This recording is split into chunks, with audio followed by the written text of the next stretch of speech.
자, 이제 오늘의 세 번째 시간은 220쪽에 있는 19번 문제가 되겠습니다.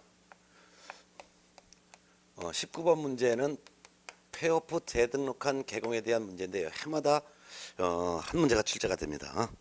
그래서 19번 문제 볼까요? 네. 폐업 신고 후 재등록한 개공에 대한 설명 중에서 옳지 않은 것은 1번. 개공이 폐업 신고 후 다시 등록을 한 때는 폐업 신고 전의 개공의 지위를 승계합니다. 맞죠?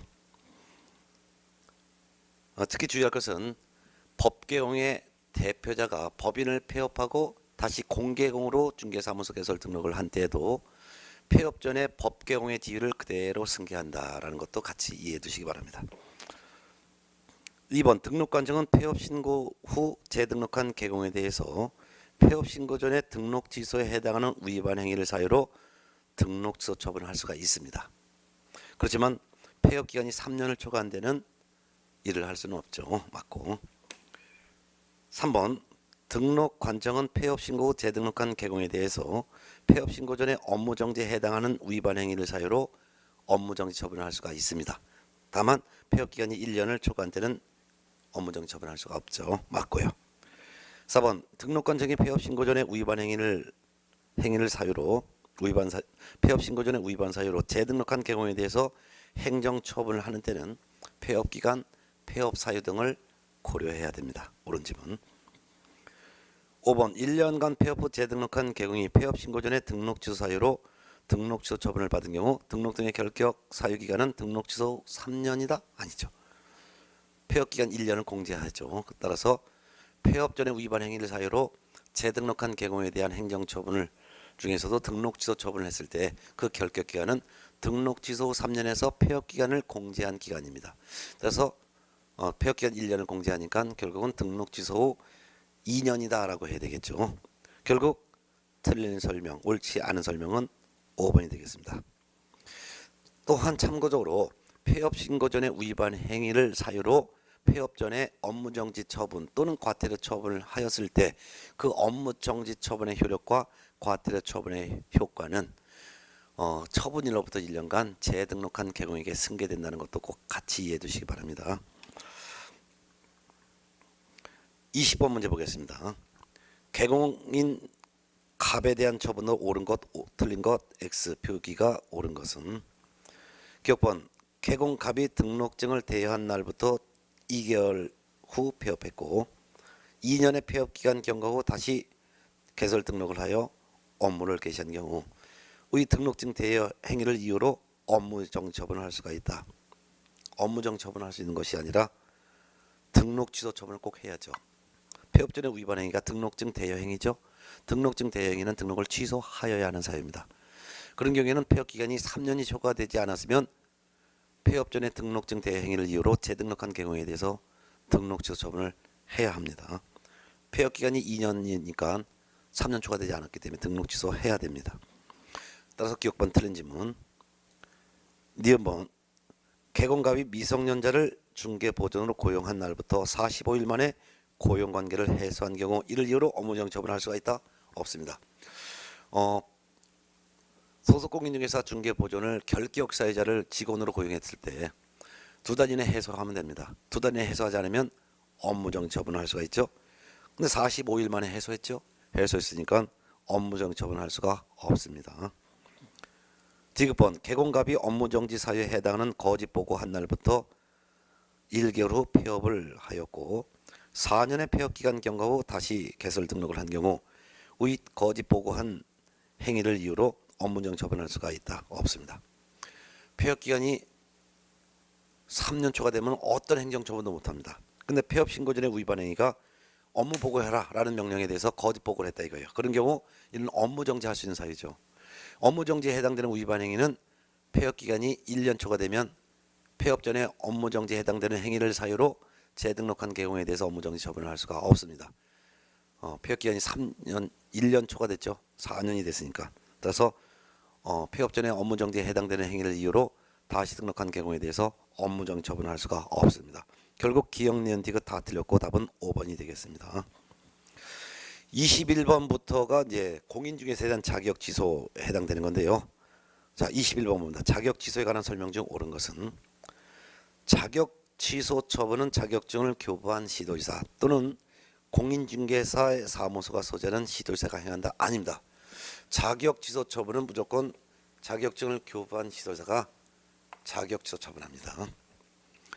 2번 자격증을 교부한 시도지사와 공인중개사 사무소가 소재하는 시도지사가 서로 다른 경우에는 자격증을 교부한 시도지사가 자격 취소 처분에 필요한 절차를 모두 이행한 후 그 결과를 공인중개사 사무소가 소재하는 시도지사에게 통보해야 된다. 틀렸습니다. 반대죠. 이때는 사무소가 소재하는 시도지사가 자격 취소 처분에 필요한 절차를 모두 이행한 후 그 결과를 자격증 교부한 시도지사에게 통보해야 합니다. 3번 공인중개사인 개업 공인중개사가 자격정지 기간 중인 소속 공인중개사로 하여금 중개 업무를 수행한 경우 개업 공인중개사 및 소속 공인중개사 모두 자격 취소 처분을 받는다. 들었습니다. 개공은 등록 취소 처분을 받고 그 소속 공인중개사는 자격 취소 처분을 받습니다. 4번 자격 취소 처분을 받은 자는 3년간 공인중개사가 될 수 없습니다. 맞습니다. 자격 취소 처분 받으면 3년간 공인중개사가 될 수도 없고 또한 자격 취소 처분 받고 3년간은 중개 업무에도 종사할 수가 없습니다. 정답 4번. 5번 자격 취소 처분을 행한 시도지사는 7일 이내 이를 장관에게 보고하고 다른 시도지사에게 통지해야 된다. 5일 이내 보고하고 통지해야 합니다. 자격 취소 처분 받은 사람이 자격증 반납이 7일 이내고 자격 취소 처분한 시도지사는 자격 취소 처분한 사실을 5일 이내 장관에게 보고하고 다른 시도지사에게 통지를 해야 합니다. 결국 옳은 것은 4번이었습니다.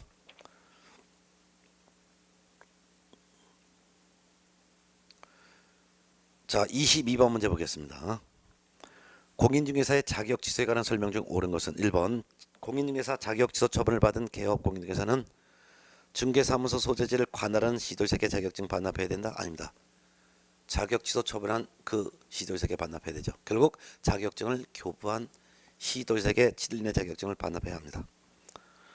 2번 부정한 방법으로 자격을 취득한 경우 자격 취소 사유에 해당되며 1년 이하의 징역 또는 1,000만 원 이하의 벌금에 처한다.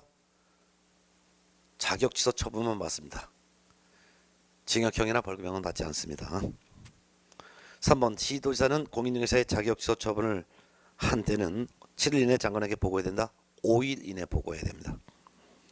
4번 자격증 교부한 시도지사와 공인중개사 사무소 소재지에 관한 시도지사가 다른 경우 자격증 교부한 시도지사가 자격 취소 처분에 필요한 절차를 이행해야 된다. 아닙니다. 사무소 소재지 시도지사가 자격 취소 처분에 필요한 절차를 이행해야 합니다. 그리고 그 결과를 자격증 교부한 시도지사에게 통보해야 됩니다.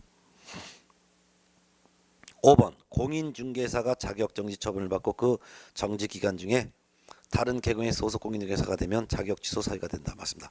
자격 사유 부양지역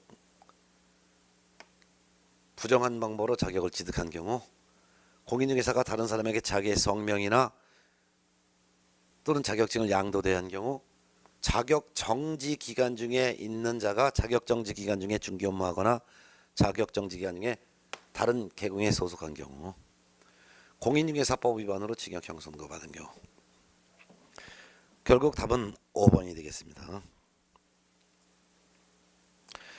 23번 문제 보겠습니다. 중개 업무를 수행하는 소속 공인중개사의 자격정지에 관한 설명으로 옳은 것 1번 거래계약서에 서명 및 날인하지 않은 경우 자격정지 사유에 해당한다. 맞습니다. 자격정지 사유 속인 건지 확인하고 확인하여 거짓거래 금지 소속 공인중개사가 다른 계층에 소속한 경우 인장 등록하지 않거나 등록하지 않은 인장을 사용한 경우 성실 정확하게 확인 설명하지 않거나 설명할 때 근거자를 제시하지 않고 설명한 경우 당해 중개 업무 수행했음에도 불구하고 확인 설명서에 서명 및 날인하지 않은 경우 거래계약서를 거짓 작성했거나 또는 둘 이상의 거래계약서를 작성한 경우 당해 중개행위를 했음에도 불구하고 거래계약서에 서명 및 날인하지 않은 경우 금지행위에 해당되는 행위를 한 경우 1번 질문 맞습니다. 정답은 1번이고요. 2번 확인 설명서를 교부하지 않은 경우 자격정지 사유에 해당한다. 아무리 당해 업무를 수행했다 하더라도 소속 공인중개사는 확인 설명서와 거래계약서에 서명 및 날인의 의무만 있고 그 외 확인설명서와 거래계약서를 작성할 의무, 거래 당사자에게 교부할 의무, 확인설명서 사본을 3년 보존하고 거래계약서를 사본을 5년간 보존해야 될 의무는 소공에게 없고 개업 공인중개사의 의무입니다. 소공은 당해 중개 행위를 한 경우 확인설명서와 거래계약서의 서명 및 날인의 의무만 있습니다.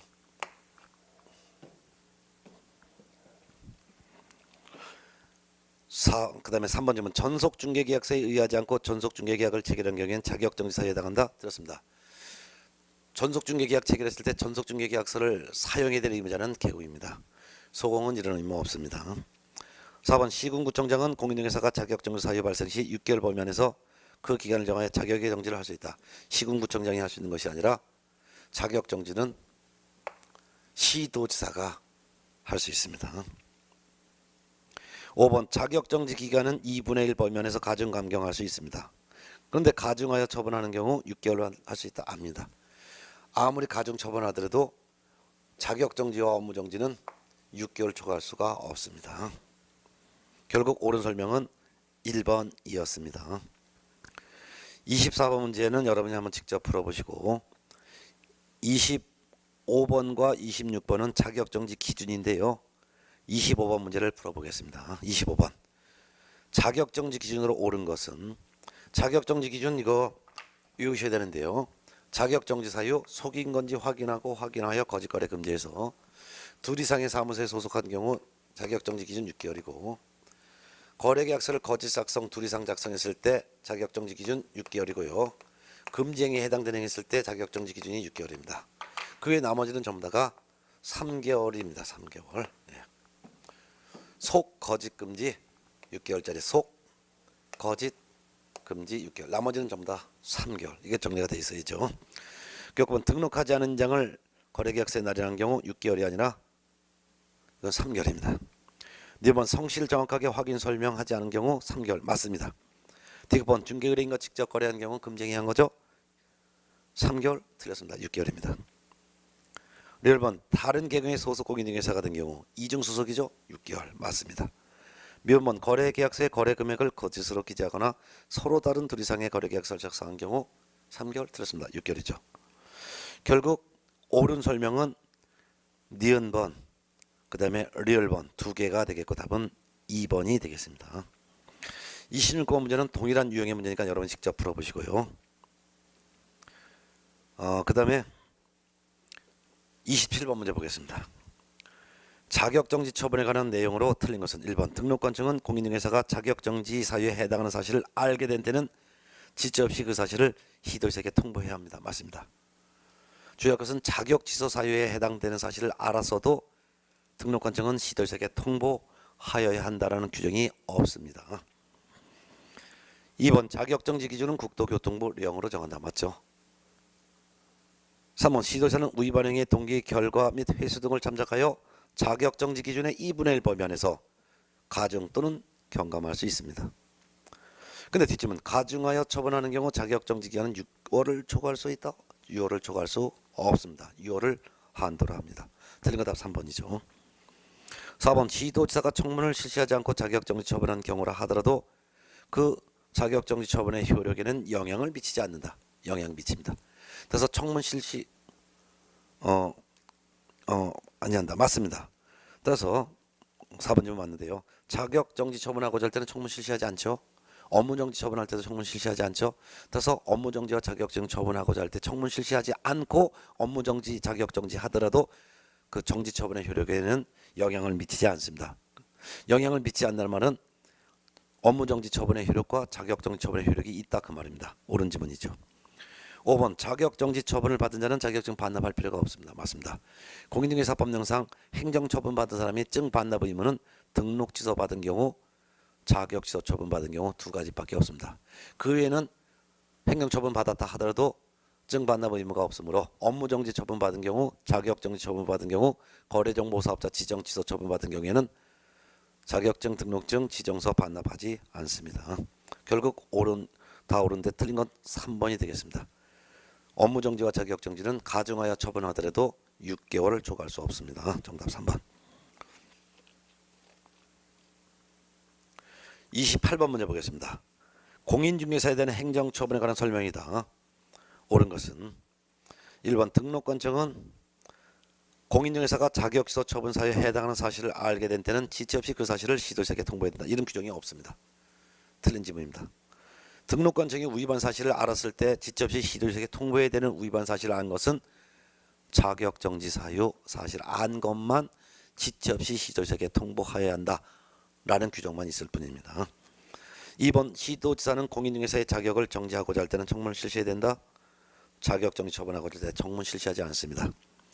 3번 시도지사는 공인중개사의 자격 취소 처분을 한 때는 5일 내 장관에게 보고하고 다른 시도지사에게 통지해야 된다. 맞습니다.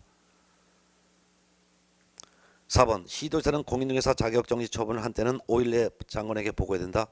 자격정지 처분한 사실은 보고하지도 않고 다른 시도지사에게 통지하지도 않습니다. 5번 자격이 정지된 사람자는 자격정지 처분을 받은 날로부터 7일 내 자격증 교부한 시도자에게 자격증 반납해야 된다. 반납하지 않습니다. 자격정지 처분 받은 경우는 증 반납하지 않습니다. 결국 옳은 설명은 3번이 되겠습니다. 행정처분의 마지막 문제가 29번 문제입니다. 거래정보사업자에 대한 지정 취소인데요. 국토교통부 장관이 거래정보사업자의 지정을 취소할 수 있다라는 것이 포인트입니다. 지정 취소 처분을 할 수도 있고 안 할 수도 있는데 한다면은 지정 취소 처분을 하기 전에 먼저 청문은 실시해야 된다는 거죠. 지정 취소 사유는 5가지 부영 정사일인데요.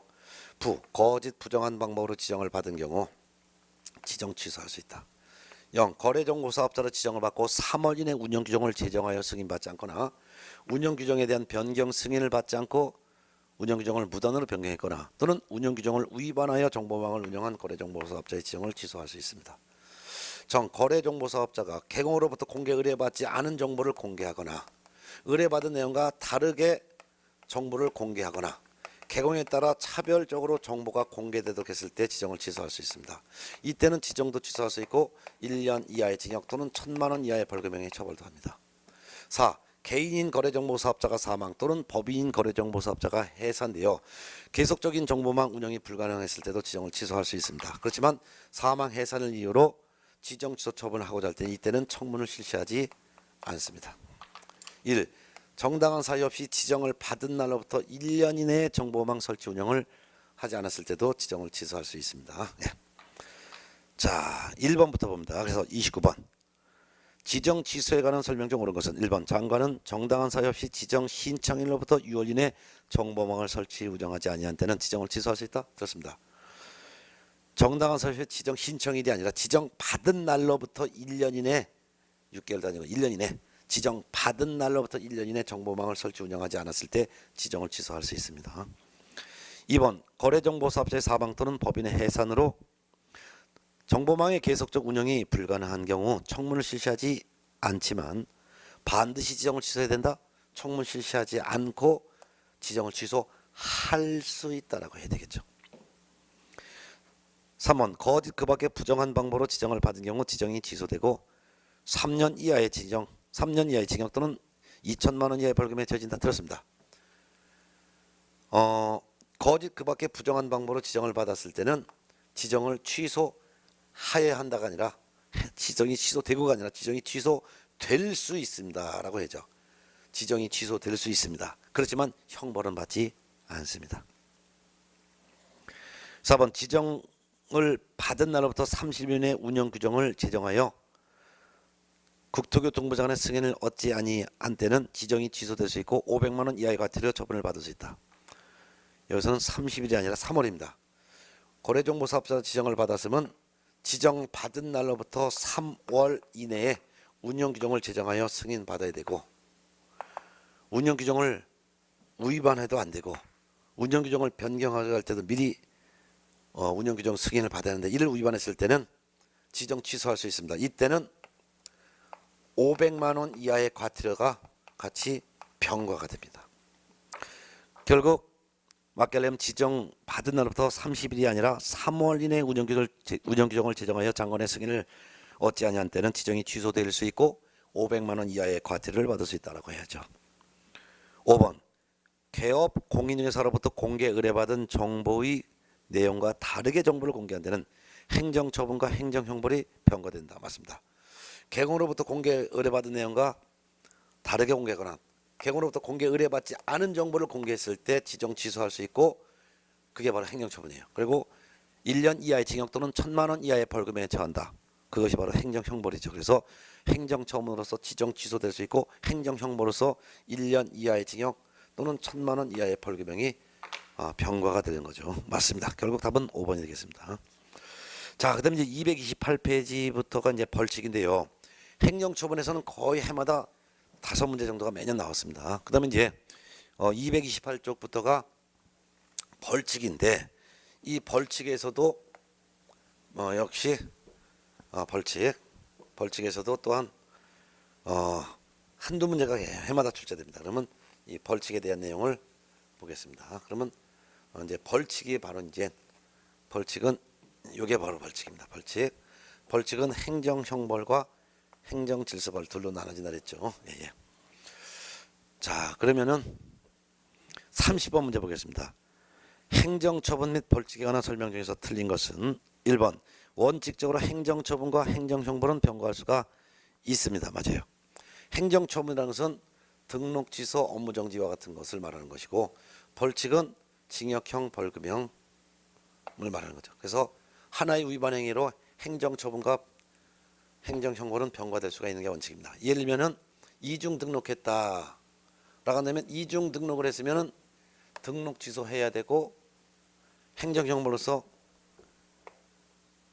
1년 이하의 징역 또는 1,000만 원 이하의 벌금형도 처하니까 하나의 위반 행위를 가지고 행정처분과 행정형벌은 병과가 될 수가 있습니다. 이게 원칙이죠. 맞습니다. 2번 원칙적으로 행정처분과 행정질서벌은 병과할 수가 없는 게 원칙입니다. 맞습니다. 즉 등록 취소도 하고 이게 바로 이제 행정처분이에요. 그다음에 행정질서벌 과태료도 부과하고 이건 아니라 이거죠. 맞습니다. 근데 다만 예외적으로 한 가지 위반 행위를 가지고 행정처분과 그다음에 행정형벌이 병과되는 게 하나 있었죠. 우리가 바로 방금 전에 거래정보사업자가 개공으로부터 공개 의뢰받지 않은 정보를 공개하거나 다르게 공개하거나 차별 공개했을 때는 지정 취소할 수 있고 행정처분, 그다음에 행정형벌로서 1년 이하의 징역 또는 1,000만 원 이하의 벌금에 처한다 있었죠. 그게 바로 3번 지문입니다. 3번 거래 그다음에 행정처분과 행정질서벌에 병과되는 게 하나 있다 그랬죠. 행정질서벌. 즉 어떤 경우냐? 거래정보사업자가 운영규정을 제정하여 승인받지 않거나 변경 승인받지 않거나 운영규정을 위반했을 때 지정 취소할 수 있고 그다음에 500만 원 이하의 과태료. 행정처분과 행정질서벌에 병과되는 예가 하나 있습니다. 이거 했었죠. 예, 그겁니다. 그래서 3번 거래정보사업자가 운영규정을 위반하여 정보망을 운영을 했을 때는 지정 취소라는 행정처분과 500만 원 이하의 과태료, 행정질서벌이 병과할 수가 있습니다. 이건 예외적으로 가능합니다. 맞습니다. 4번 징역형과 벌금형은 병과할 수가 있다 없습니다. 징역형 문 뺏는 거예요. 벌금형 돈 뺏는 거예요. 그래서 징역 또는 벌금 중에 하나를 하는 거지 징역형과 벌금형을 동시에 갈 수는 없습니다. 또한 징역형과 벌금형 병과할 수 없고 징역형과 과태료도 병과할 수 없죠. 몸 뺏고 돈 뺏고 안 돼요. 벌금형과 과태료도 병과할 수는 없습니다. 그래서 5번 질문 4번과 5번은 징역형과 벌금형 병과할 수가 있다 없다라고 해야 되겠고요. 5번 공인중개사법에 규정된 징역 또는 벌금형에 해당되는 죄와 다른 죄의 경합범에 대해서 벌금형을 선고할 때는 이를 분리해서 선고해야 합니다. 맞습니다. 정답 5번. 이 지문은 꼭 기억해 두시기 바랍니다. 정답 5번. 31번 문제는 3년 이하의 징역 또는 3천만 원 이하의 벌금에 처해지는 사유인데요. 옳게 짝짜진 거 찾습니다. 31번. 그럼 3년 이하의 징역 또는 3천만 원 이하의 벌금형 사유 무부 증직상투 요건데요. 무등록 중개업을 한 자. 거짓 그 밖에 부정한 방법으로 등록한 자. 금지 행위 중에서 4가지가 있습니다. 양도할 선이 금지된 부동산의 분양, 임대 등과 관련 있는 증서의 매매 교환을 중개하거나 그 증서의 매매를 업으로 한 금지 행위를 위반한 자. 즉 중개의뢰인과 직접 거래를 한 금지 행위 위반한 개공 등. 거래 당사자 쌍방을 대리한 개공 등. 미등기 전매를 중개하는 등 탈세 투기를 조장한 금지 행위를 한 경우가 바로 3년 3천만 6가지죠. 기억번 개공이 아닌 자로서 중개업을 영위하기 위해서 중개대상물에 표시 광고한 경우 개공사칭이죠. 이거는 3년이 아니라 1년 이하의 징역 또는 1천만 원 이하의 벌금형. 4번 개공이 아닌 자로서 중개사무소 부동산 중개 또는 이와 유사한 명칭을 사용한 경우도 이것도 개공사칭이니까 1년 1천만 1년 이하의 징역 또는 1천만 원 이하의 벌금형 사유. 그 다음에 디귿번 개업 공인중개사 등이 양도 알선 등이 금지된 부동산의 분양 임대 등과 관련이 있는 증서 등의 매매 교환을 중개하거나 그 증서의 매매를 업으로 했다면 3년 3천만 중에서 여기 여기에 해당되죠. 디귿번은 해당합니다. 1번 등록 취소 처분을 받은 후 중개업을 했어요. 등록 취소 처분을 받으면 등록의 효력이 소멸됐죠. 그럼 등록의 효력이 소멸되다는 것은 등록의 효력이 없는 상태, 즉 무등록 상태에서 중개업을 한 것이니까 무등록 중개업을 한 사람 3년 이하의 징역 또는 3천만 원 이하의 벌금에 해당합니다. 그래서 리얼번도 해당합니다. 미음번 공인중개사가 아닌 자로서 공인중개사 또는 이와 유사한 명칭을 사용한 경우 공인중개사 사칭했을 때 1년 1천만입니다. 그래서 1년 이하의 징역 또는 1천만 원 이하의 벌금형. 그럼 결국 3년 이하의 징역 또는 3천만 원 이하의 벌금에 처진 사유로 옳게 짝져진 것은 디귿번과 리얼번 두 개가 되겠고 정답은 5번이 되겠습니다. 디귿번과 리얼번 4번이 되겠습니다. 디귿번, 리얼번 4번이 되겠습니다. 자, 그 다음에 이제 32번 문제와 33번 문제는 1년 이하의 징역 또는 1천만 원 이하의 벌금형 사유인데요. 그럼 1년 이하의 징역 또는 1천만 원 이하의 벌금형 사유를 다 외우고 있어야 되는데 1년 이하의 징역 또는 1천만 원 이하의 벌금형 사유는 요겁니다. 이양이 속아서 사투 벌여 정비사 사급 땄다. 이중 등록한 경우 양 개공이 성명, 상호, 등록증 양도되어거나 양수되어 받은 자 공인중개사가 다른 사람에게 성명, 자격증을 양도되었거나 자격증을 양수되어 받은 자 속, 둘 이상의 사무소에 소속을 한 개공 등에 대해서 사투, 중개사무소를 둘 이상 설치하거나 천막 등 임시 중개시설물을 설치한 경우 정, 거래정보사업자가 개공으로부터 공개 의뢰받지 않은 정보를 공개했거나 개공으로부터 공개 의뢰받은 내용과 다르게 공개했거나 차별 공개한 경우 비. 업무상 알게 된 비밀을 누설한 경우 다만 피의자의 명시한 의사에 반해서 벌할 수는 없습니다. 4. 사칭했는데 공인중개사가 아닌 자가 공인중개사 또는 이와 유사 명칭 또는 사용한 경우 또는 개공이 아닌 자가 공인중개사 사무소 부동산 중개 이와 유사 명칭을 사용했거나 중개대상물 표시 광고한 경우 금쟁이 또 별도의 4가지가 있죠. 중개대상물의 매매를 업으로 한 금쟁이를 한 경우 무등록 중개업을 한 자인 사실을 알면서 그를 통하여 중개를 의뢰받았거나 무등록 중개업자에게 자기의 명의를 이용케 한 개공 등에 대해서 1년 1천만. 물론 무등록 중개업을 한 사람은 3년 이하의 징역 또는 3천만 원 이하의 벌금형이고 무등록 중개업자인 사실을 알면서 그를 통하여 의뢰를 받은 개공 등이나 무등록 중개업자에게 자기의 명의를 이용케 한 개공 등은 1년 이하의 징역 또는 1천만 원 이하 벌금형. 법정 보수 또는 법정 실비를 초과하여 금품을 받은 개공 등 거래상의 중요사항에 대해서 거짓된 언행 등을 한 금쟁이를 한 경우에는 1년 1천만. 그래서 매무수고에서 무는 무등록 중개업자인 사실을 알면서 중개 의뢰받거나 명의를 빌려준 개공 등이 여기 1년 1천만이라는 거 정리를 해두시고 외워두셔야지만 문제를 풀 수 있죠. 자, 그러면 32번 문제 보겠습니다. 개업 공인중개사가 1년 이하의 징역 또는 1천만 원 이하의 벌금에 처해지는 사유 명시된 것이 아닌 것. 1번 공인중개사 자격증을 대여했어요. 자격증 대여는 1년 1천만 맞죠. 2번 등록증 양도했어요. 이것도 1년 1천만 맞죠. 3번 이중 등록해서 1년 1천만 맞습니다. 근데 4번 의뢰인과 직접 거래한 경우는 1년 1천만이 아니라 3년 이하의 징역 또는 3천만 원 이하의 벌금형이죠. 정답은 4번. 5번 천막 그 밖에 이동이 용이한 임시중개시설물을 설치했어요. 1년 1천만 이양이 속아서 사투 벌여 정비사 사급 땄을 때 사투가 사무소를 둘 이상 설치했거나 천막 파설 등 이동이 용이한 임시중개시설물을 설치한 경우 해당합니다. 결국 답은 4번이 되겠습니다. 자, 그 다음에 이제 33번 문제는 여러분이 직접 풀어보시고 34번 문제 이건 양벌 규정 문제입니다. 양벌 규정 봅니다. 34번 공인중개사법령상 양벌 규정에 관한 설명 중 틀린 것은 1번 소속 공인중개사 중개보존의 중개 업무에 관하여 개업 공인중개사에게 양벌 규정이 적용되어 개업 공인중개사가 300만 원 이상의 벌금형을 선고받아도 이를 이유로 개공에게 벌금형 선고 후 3년의 결격 사유는 적용되지 않습니다. 맞죠? 2번 개업 공인중개사인 법인의 사원 임원의 중개 업무에 관해서는 개공에게 즉 법개공에게 양벌 규정 적용되지 않는다. 양벌 규정은 소공 보존의 업무상 위반 행위뿐만 아니라 법개공의 사원 임원의 이 법 위반 행위에 대해서도 양벌 규정 적용됩니다. 틀린 답 2번 나왔습니다.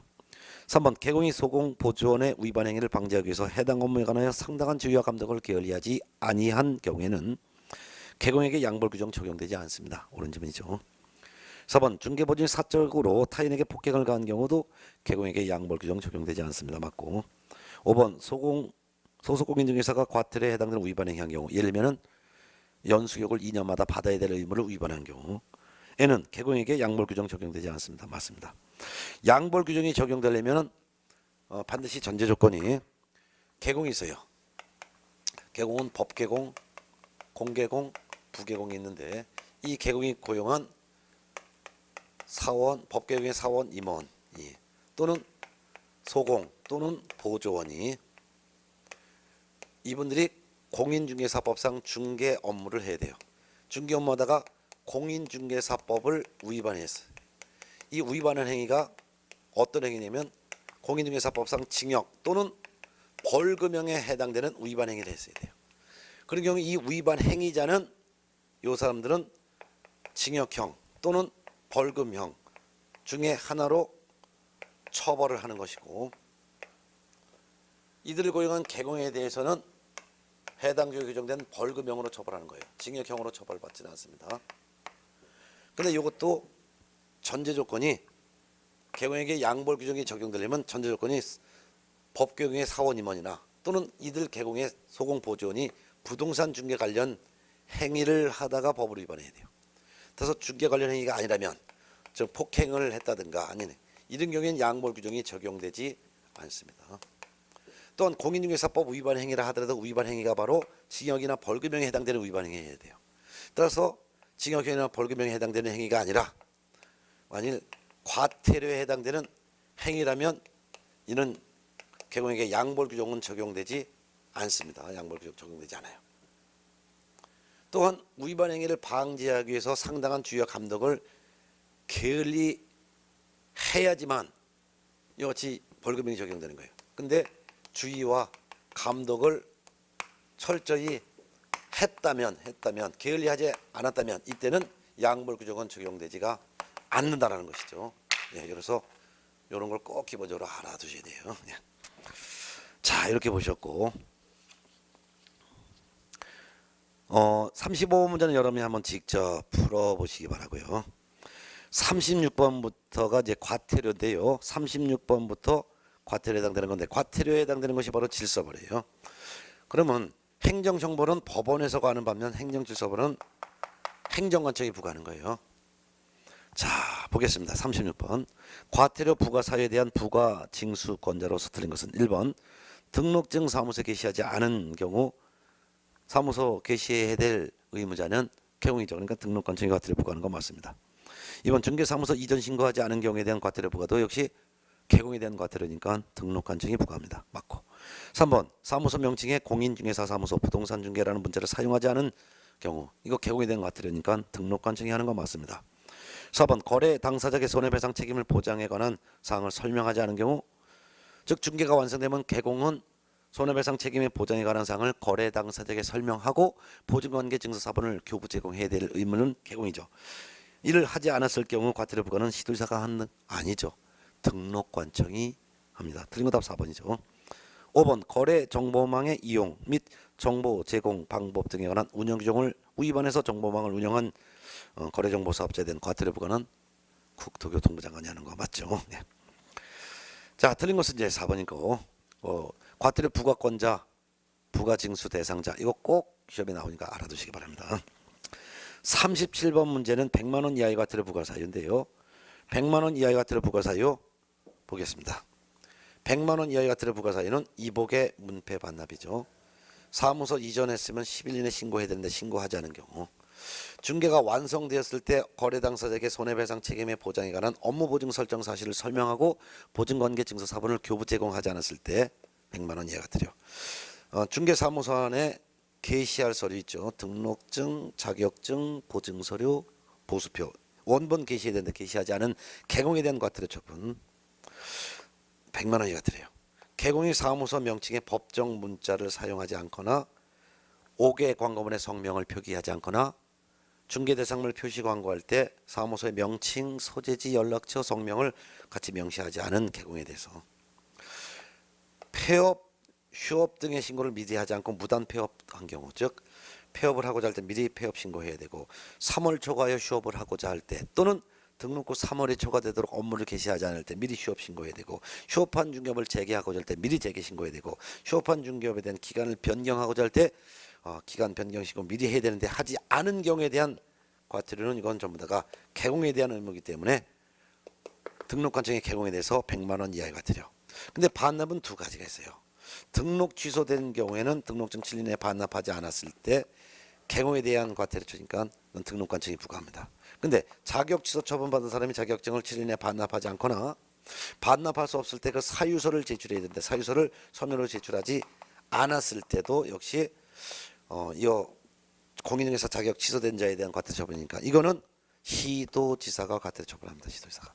나머지는 전부 다가 요 등록증 반납하지 않을 때까지는 전부 다가 등록관청이 개공에 대해서 과태료 부과하는데 유일하게 자격 취소 처분받은 사람이 자격증 반납하지 않았거나 7일 내에 또는 반납할 수 없는 이유를 적은 사유서를 제출하지 않았을 때는 이 공인중개사 자격 취소 받은 자에 대한 과태료 처분은 이거는 시도지사가 한다는 차이죠. 네. 그 중에서 과태료 부과 기준 중에서 법정 문자를 사용하지 않거나 또는 5개 광고문의 성명을 표기하지 않거나 또는 중개 대상물 표시 광고할 때 사무소 명칭, 소재지를 명시하지 않았을 때가 부과 기준이 50만 원으로 정해졌어요. 과태료 부과 기준은 대통령령에 50만 원. 그 다음에 등록 취소된 사람이 등록증 반납하지 않았을 때 이것도 과태료 부과 기준 50만 원이에요. 근데 20만 원짜리 과태료가 하나 있어요. 폐업, 휴업 등의 신고를 미리 하지 않고 무단 폐업, 휴업했을 때 20만 원이에요. 나머지는 전부 다가 30만 원 과태료가 부과됩니다. 30만 원, 30만 원. 그래서 자격 취소된 사람이 반납하지 않거나 사유서 제출하지 않은 경우도 30만 원이에요. 자, 이게 머릿속에 정리가 돼 있어야 되겠죠. 자, 그럼 이제 37번 문제는 여러분이 한번 직접 풀어보는데 37번에서 30번 100만 원 이하의 과태료 부과 대상 개공에 해당하지 않는 것은 3번이에요. 3번이 바로 연수익을 정당한 사유 없이 받지 않았을 때는 500만 원 이하의 과태료 사유이기 때문이죠.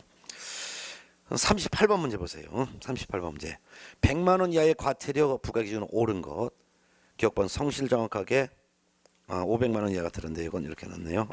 100만 원 이하의 과태료 부과 기준 문제가 뒤에 나오는데 39번 문제인데 조금 이따 풀어볼게요. 그리고 500만 원 이하의 과태료 내용을 한번 좀 살펴보겠습니다. 그래서 일단 500만 원 이하의 과태료 사유를 한번 볼게요. 설연수 영감 감형. 네. 요걸 한번 다시 한번 옆에다 정리하면은 500만 원 이하의 과태료 설연수 영감 감시용. 이거 개공이 중개 의뢰 받았을 때 성실 정확하게 설명하지 않거나 설명할 때 근거 자료를 제시하지 않고 설명했을 때 500만 원 이하의 과태료. 근데 요 둘 중에 한 가지라도 하지 않았을 때는 한 가지는 했고 한 가지를 안 했을 때는 400만 원 과태료 기준이. 근데 두 가지를 다 안 했어요. 이때는 500만 원. 즉 그러면은 성실 정확하게 설명을 했는데 근거 자료를 제시하지 않은 경우 또는 반대로 성실 정확하게 설명하지 않고 근거 자료만 제시한 경우 이때는 400만 원. 근데 성실 정확하게 설명도 하지 않고 근거 자료도 제시하지 않았을 때는 500만 원 과태료 부과 기준 금액이 정해져 있어요. 자, 연수경은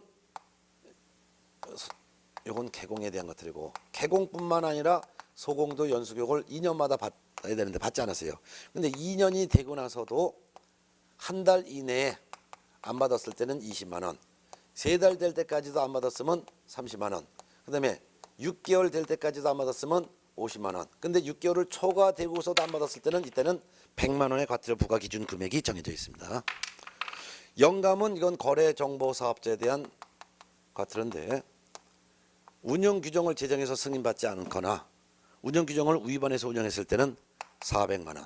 감독상 명령 위반했을 때 200만 원. 감시용 요거는 세 가지는 협회에 대한 과태료인데 협회가 감독상 명령 위반했을 때 200만 원. 공제사업에 대한 시정명령 개선명령 위반했을 때 400만 원. 운용실적 공시하지 않았을 때는 300만 원입니다. 이게 머릿속에 다 정리가 되어 있어야 되는 거예요. 예. 자, 그러면 38번 문제 보겠습니다. 시행령은 대통령령이에요. 별표에 규정된 500만 원 이하의 과태료 부과 기준으로 옳은 것은 몇 개냐. 기억번 성실 정확하게 확인 설명하지 않고 설명의 근거 자료도 제시하지 않고 확인 설명했다. 두 가지 다 안 했죠. 500만 원 맞습니다. 네 번 실무교육 이수 2년이 경과된 날로부터 3개월 초과 6개월 이내에 연수교육 받지 아니한 개공에 대한 또는 소공에 대한 과태료 부과는 500만 원이 아니라 이거는 50만 원이 돼야 되겠죠. 디귿번 지정 받은 후 3월 이내 운영규정을 제정하여 승인받지 않았을 때 운영규정 위반했을 때죠. 요거 디귿번 요거 300만 원이 아니라 400만 원이죠. 리얼번 공제사업에 대한 시정명령 임원에 대한 징계 해임 요구 이행하지 않거나 개선명령 이행하지 않은 경우 400만 원. 이거는 맞습니다. 미음번 회계연도 종료 후 3월 이내 공제사업에 대한 운영실적 공시하지 않았어요. 협회 400이 아니라 이건 300만 원이죠. 결국 옳은 설명은 기억번과 리얼번 두 개밖에 없었고 두 개니까 답은 2번이 되겠죠. 예. 밑에 해설에 제가 쭉 설명해놨지만 요 제가 그림으로 한번 지금 정리해드린 거를 한번 가볍게 정리하시기 바랍니다. 자, 39번 문제가 벌칙의 마지막 문제가 되겠습니다. 39번 공인중개사법 시행령 즉 대통령령에 규정된 100만 원 이하의 과태료 기준으로 옳은 것. 기억번 등록 취소 처분을 받은 후 등록증 반납하지 않은 자 30만 원 아니죠. 50만 원이죠.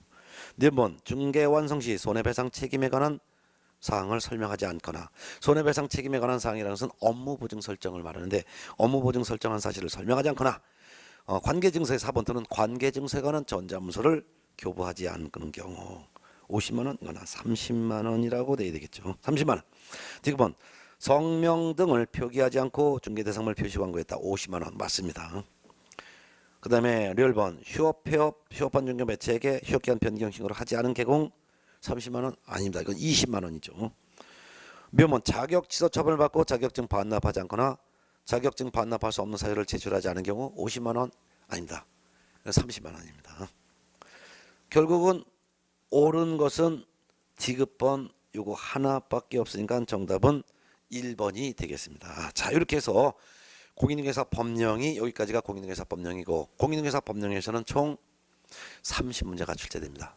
그럼 여기까지 공부한 내용에서 적게는 28문제, 많게는 30문제 이렇게 출제가 됩니다. 자, 그럼 교재는 이제 한 장 넘어서 제2편 부동산 거래 신고 등에 관한 법령인데요. 부동산 거래 신고 등에 관한 법령에서는 한 4문제 정도가 출제가 됩니다. 자, 그러면 부동산 거래 신고 등에 관한 법령에서 부동산 거래 신고 등에 관한 법령은 내용이 상당히 양이 많아요.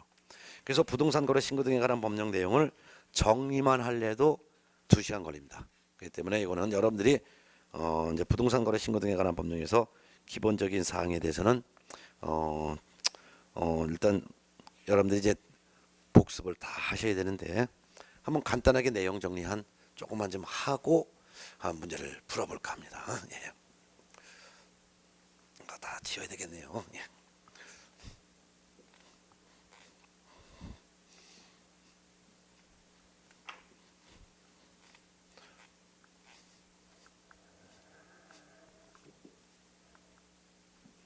자, 그럼 부동산 거래 신고 등에 관한 법령. 문제는 241페이지부터인데요. 근데 일단 부동산 거래 신고 등에 관한 법 중에서 부동산 거래 신고 요거부터 이제 먼저 봅니다. 여기서 2문제가 나와요. 그리고 등이라는 것은 2가지인데 외국인에게만 특별히 적용되는 외국인 등의 특례 규정 여기서 1문제. 그다음에 토지 거래 허가 제도가 있어요. 여기서 한 문제에서 여기서 각각 한 문제씩, 그리고 부동산 거래 신고 의무에서 두 문제가 나와요. 그럼 부동산 거래 신고에서는 부동산 등에 대한 거래를 신고하는 거예요. 부동산 등. 그럼 부동산 하면은 토지, 건축물을 말하고 등은 입주권과 분양권을 말합니다. 이에 대해서 거래 중에서도 매매 거래, 즉 매매 계약과 분양권, 입주권에 대한 공급 계약, 공급 계약이라는 것은 분양 계약을 말합니다. 체결됐을 때 60일 이내에 신고해야 되는데 이를 부동산 거래 신고 의무라고 합니다. 60일 내에 신고하지 않으면은 500만 원 이하의 과태료가 부과되고, 신고할 때는 실제 거래 가격을 신고해야 되는데 실제 거래 가격을 신고하지 않았을 때는 이때는 취득한 가액의 100분의 5 이하의 과태료를 처합니다. 부동산 거래 신고는 누가 해야 되냐? 만일 거래 당사자가 직거래했을 때는 거래 당사자가 공동으로 신고해야 됩니다.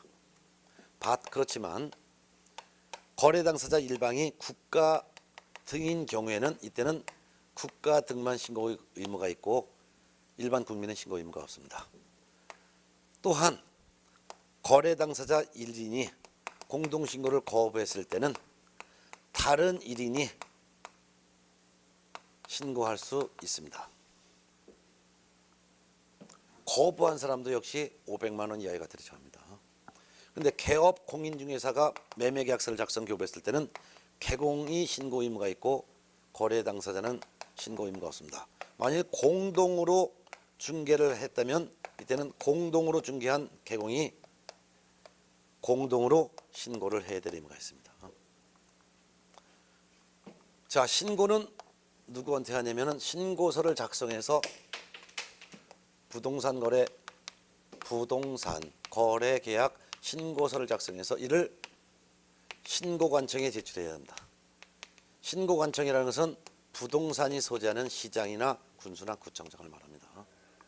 부동산 거래 신고할 때는 당모가지, 개대가리, 개도조회 요거를 신고해야 되는데 당사자가 바로 당사자 인적사항 신고해야 합니다.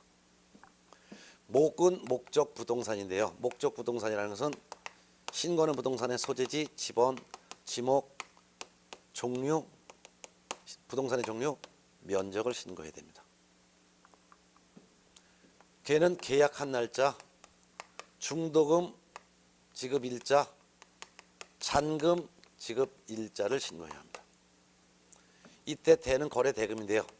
실제 거래 가격을 신고해야 합니다.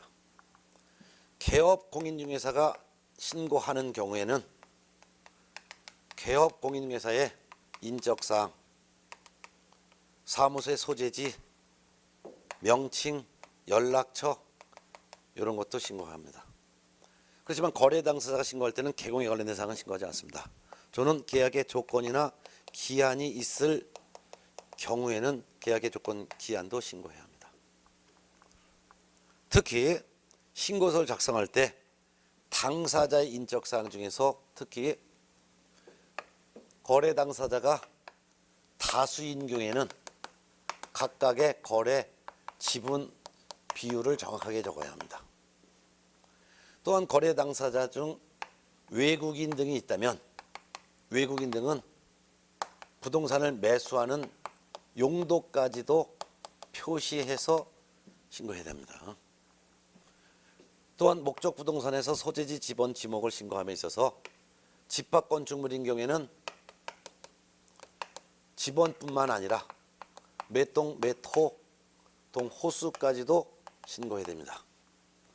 이 종류는 어떤 부동산인지 그리고 어떤 입주권인지 정확하게 신고하고, 특히 종류를 신고함에 있어서 건축물이라면 건축법 시행령에 규정되어 있는 건축물의 종류를 정확하게 신고해야 됩니다. 면적은 실제 면적을 신고하되 집합 건축물인 경우에는 전용 면적을 신고해야 합니다. 그 밖에 일반 건축물은 연면적을 신고해야 합니다. 계약일자, 중도금, 지급일자, 잔금일자 신고하고 대금은 실제 거래 가격을 신고해야 합니다. 실제 거래 가격을 신고함에 있어서 만일 분양권이다 그러면 분양 금액도 신고합니다. 분양 금액 뿐만 아니라 추가 비용도 신고해야 합니다. 이때 추가 비용이라는 것은 발코니를 확장한다든가 하는 비용 등을 말합니다. 입주권에 대한 신고할 때는 권리가격도 신고하고 뿐만 아니라 추가 비용으로서 발코니 확장 비용 그런 것뿐만 아니라 프리미엄이 있다면 프리미엄도 신고해야 합니다. 특히 분양권과 입주권에서는 이와 같은 신고할 때 부가가치세를 포함하여 신고해야 된다는 거 알아두셔야 합니다.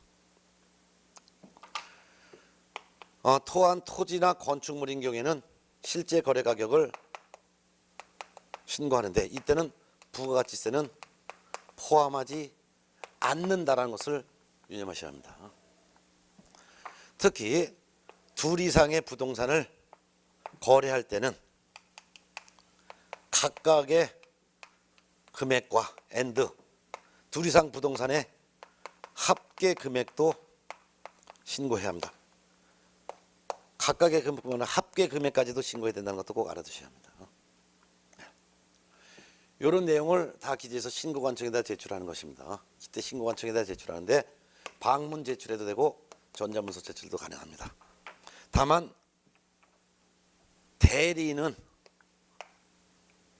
신고할 때는 전자문서로 할 수가 없으며 또한 거래 당사자 중 1인이 공동신고를 거부하여 다른 1인이 신고서를 제출할 때 이때도 전자문서로 할 수가 없습니다라는 거. 그럼 신고를 받은 신고관청은 신고 내용을 확인한 즉시 지체 없이 신고 내용을 확인한 후 지체 없이 부동산 거래 신고 필증을 발급해 줘야 합니다.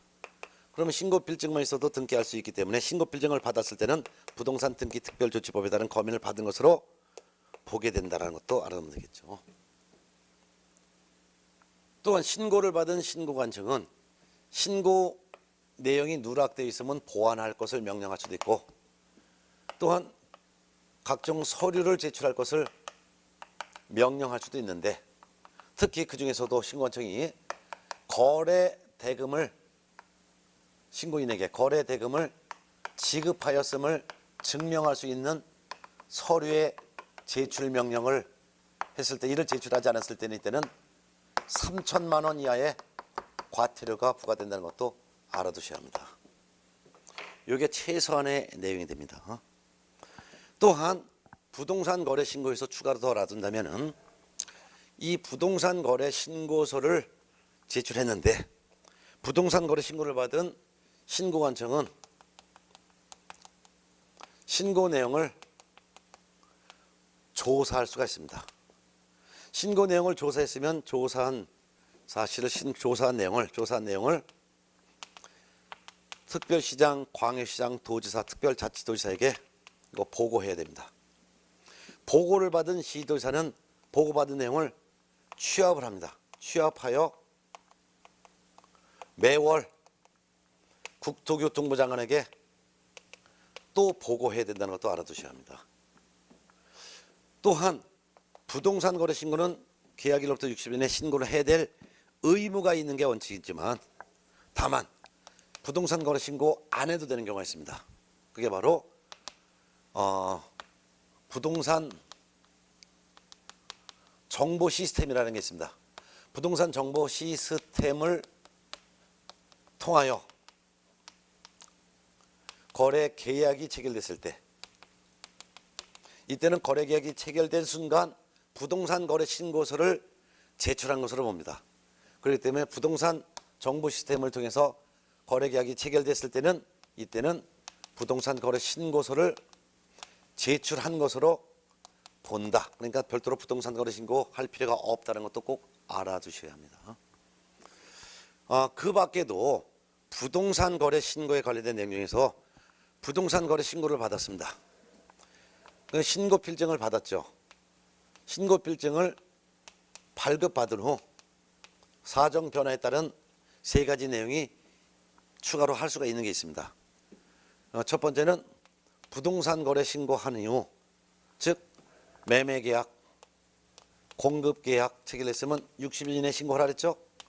신고하여 신고 필증 받았죠.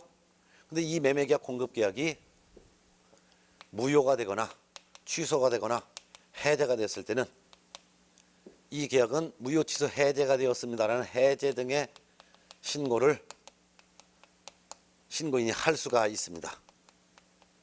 그러면 해제 등의 신고를 받은 신고관청은 지체 없이 해제 등의 확인서를 발급을 해줘야 될 것입니다. 두 번째는 부동산 거래 신고를 했습니다. 매매계약 체결하고 또는 공급계약 체결하고 신고하여 신고 필증을 받았습니다.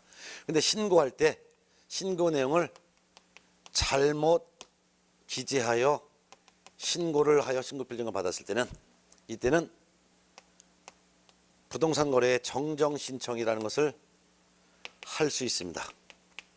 정정 신청을 받은 신고관청은 정정된 내용에 따른 새로운 신고 필증을, 정정된 내용을 반영한 신고 필증을 다시 만들어서 지체 없이 재교부를 해야 합니다. 이건 전부 다가 지체 없이입니다. 지체 없이. 신고 필증 주는 것도 지체 없이, 확인서 발급, 신고 필증 재교부도 지체 없이. 자, 세 번째는 부동산 거래 신고, 매매계약, 공급계약 체결하고 신고했습니다. 신고를 제대로 했기 때문에 신고 필증을 발급받았습니다. 그렇지만 매수인 등기를 신청하기 전에 그 계약 내용을 변경을 한 경우입니다. 이때는 부동산 거래에 변경 신고를 할 수 있습니다. 변경 신고를 받은 신고관청은 변경된 내용을 반영한 새로운 신고 필증을 지체 없이 재교부해야 합니다. 이것도 전부 다 지체 없입니다. 또한 국가기관의 의무 중에서 국토교통부 장관은 부동산 거래 가격의 검증 체계를 구축하여 운영을 해야 되고, 또한 부동산 거래 신고를 받은 시군구청장은 신고를 받은 내용을 요 검증 체계에 따라 신고 내용을 검증을 해야 됩니다. 검증을 하고서 그 검증 결과를 관할 세무서장에게 통보해야 합니다. 그럼 세무서장은 이 통보받은 내용을 국세 부과 또는 지방세 부과를 위한 과세 자료로 활용을 할 수가 있습니다. 이런 내용이 부동산 거래 신고에서 가장 최소한도 이 부동산 거래 신고에서 여러분이 꼭 알아둬야 될 내용입니다. 이게 기본적인 내용이고, 이건 머릿속에 완벽하게 정리가 되어 있을 것을 기본으로 합니다. 최소한입니다. 최소한도 이거 제가 설명드린 것은 머릿속에 완벽하게 정리가 되어 있어야지, 그렇지 않다면 절대로 문제 풀 수가 없습니다.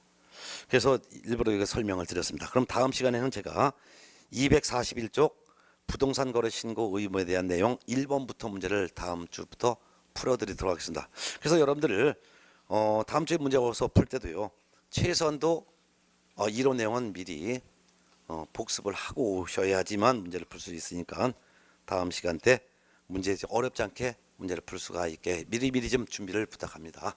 자, 그럼 다음 시간에는 241쪽 1번 문제부터 풀 때 다시 만나겠습니다. 수고하셨습니다.